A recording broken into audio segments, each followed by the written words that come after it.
2 Samuel 1. David hears of Saul's death. After the death of Saul, David returned from striking down the Amalekites and stayed in Ziklag for 2 days. On the third day, a man arrived from Saul's camp with his clothes torn and dust on his head. When he came to David, he fell to the ground to pay him honor. "Where have you come from?" David asked him. He answered, "I have escaped from the Israelite camp." "What happened?" David asked. "Tell me." "The men fled from the battle," he replied. "Many of them fell and died, and Saul and his son Jonathan are dead." Then David said to the young man who brought him the report, "How do you know that Saul and his son Jonathan are dead?" I happened to be on Mount Gilboa," the young man said, "and there was Saul leaning on his spear with the chariots and their drivers in hot pursuit. When I turned around and he saw me, he called out to me, and I said, 'What can I do?' He asked me, 'Who are you?' 'An Amalekite,' I answered. Then he said to me, 'Stand here by me and kill me. I am in the throes of death, but I'm still alive.'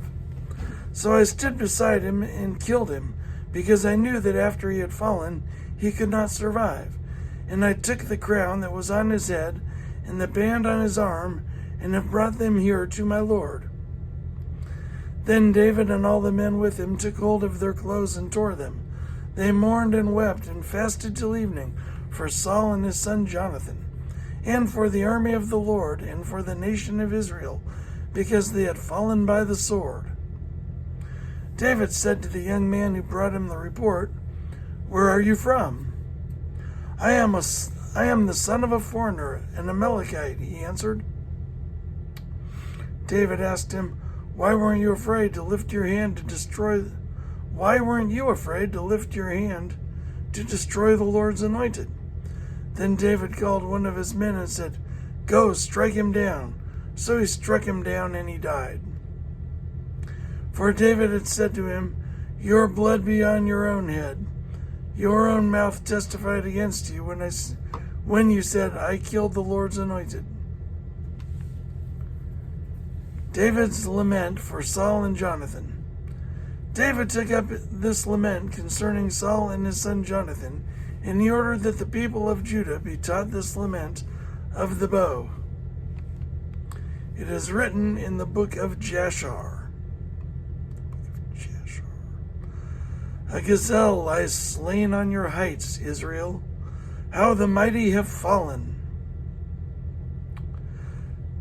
Tell it not in Gath, proclaim it not in the streets of Ashkelon, lest the daughters of the Philistines be glad, lest the daughters of the uncircumcised rejoice.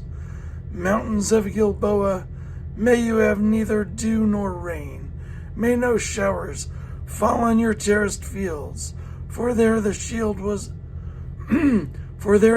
of the mighty was despised, the shield of Saul, no longer rubbed with oil. From the blood of the slain, from the flesh of the mighty, the bow of Jonathan did not turn back. The sword of Saul did not return unsatisfied. Saul and Jonathan, in life they were loved and admired, and in death they were not parted. They were swifter than eagles, they were stronger than lions. Daughters of Israel, weep for Saul, who clothed you in scarlet and finery, who adorned your garments with ornaments of gold. How the mighty have fallen in battle. Jonathan lies slain on your heights. I grieve for you, Jonathan, my brother. You were very dear to me. Your love for me was wonderful, more wonderful than that of a woman. How the mighty have fallen. The weapons of war have perished.